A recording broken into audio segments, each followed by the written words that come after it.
بسم اللہ الرحمن الرحیم. ویورز السلام علیکم ورحمۃ اللہ وبرکاتہ. سلامتی اور اللہ کی رحمت اور برکتیں آپ سب پر.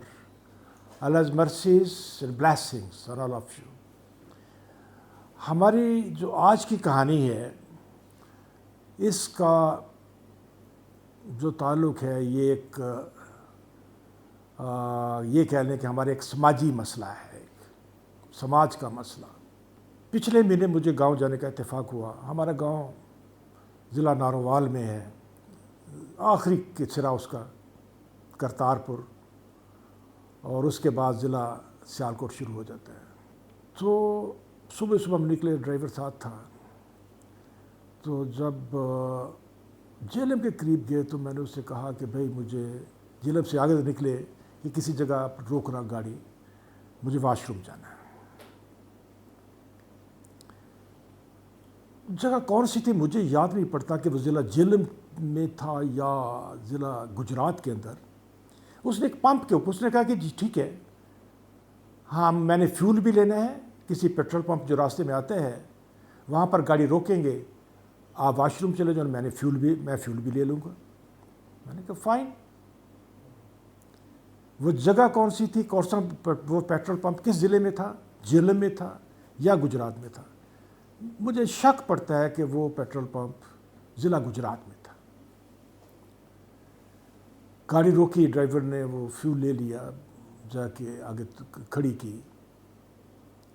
جو ان کا ریفریشمنٹ روم ہو، انہوں نے دکانیں بنائی ہوئی ہیں ریفریشمنٹ کی. وہاں پر جب وہ ہم رکے تو میں اور بیگم صاحبہ دونوں اتر کے لیڈیز واش روم میں چلے گئے، میں مردوں والے واش روم میں چلا گیا. میں نے جو ہی قدم رکھا واش روم کے اندر تو مجھے دھچکا سا لگا. ایسے لگا کہ میں کسی 5 اسٹار کے واش روم میں آ گیا ہوں، 5 اسٹار ہوٹل کے، یا یہ ایوان صدر کا واش روم ہے.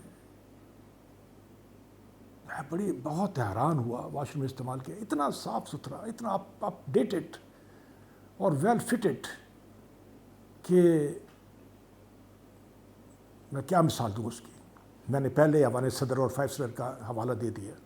بہرحال واش روم استعمال کر کے باہر نکلا. بیگم صاحبہ بھی اپنے واش روم سے آ گئیں. انہوں نے بھی تعریف کی کہ ان کے واش روم بہت صاف ستھرے ہیں. میں نے کہا یہی چیز تو مجھے پریشان کر رہی ہے کہ اتنے واش روم اتنے صاف ستھرے ہیں. میں نے ڈرائیور سے کہا کہ یار مجھے 50 کے 2 نوٹ دو. اس نے 2 نوٹ دے دیے 50 کے. وہ نوٹ ہاتھ میں پکڑ کے میں وہاں 3 بندے بیٹھے تھے وردیاں سی پہنے. میں ان کے پاس گیا. میں نے کہا کہ یہ جو واش روم ہے ان کی مینٹیننس کون کرتا ہے؟ تو اس میں ایک لڑکے نے کہا ہے کہ جی میں کرتا ہوں ان کی صفائی اور مینٹیننس. میں نے کہا بچے آپ نے بہت اچھے مینٹین کیے ہیں، بہت اچھی صفائی ہے، ہم بہت متاثر ہوئے ہیں، تو یہ آپ کا انعام ہے. اس نے اپنا ہاتھ یوں پیچھے کھینچا جیسے اس کو کوئی بچھو میں نے دکھا دیا ہو. کہنے لگا نہیں سر، نہیں میں نہیں یہ لے سکتا، ہمیں اس کی اجازت نہیں ہے. تو میں نے کہا بابا کس نے آپ کی اجازت چھین لی؟ پہلے تو آپ لوگ لے لیتے تھے. کہنے لگا سر اس کے اندر ضلعی انتظامیہ جو ہے، جو ڈپٹی کمشنر صاحب ہے، وہ انوالو ہوئے ہیں. انہوں نے کمپنیوں کو کہا ہے کہ تم ملٹی نیشنل ہو، اربوں خربوں کا کاروبار کرتے ہو، واش روم پر تھوڑا سا خرچہ نہیں کر سکتے؟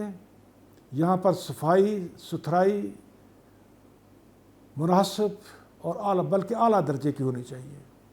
اگر نہیں ہوا تو جرمانہ ہوگا. میں نے اس سے پہلے لورینزو کا ذکر کیا تھا. مجھے لورینزو کی پھر یاد آئے گی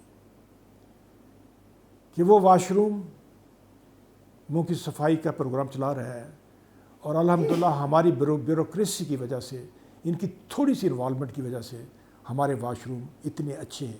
چند واش روم اتنے اچھے ہو گئے. یہ پروجیکٹ یقیناً ضلعی انتظامیہ کو دے دینا چاہیے.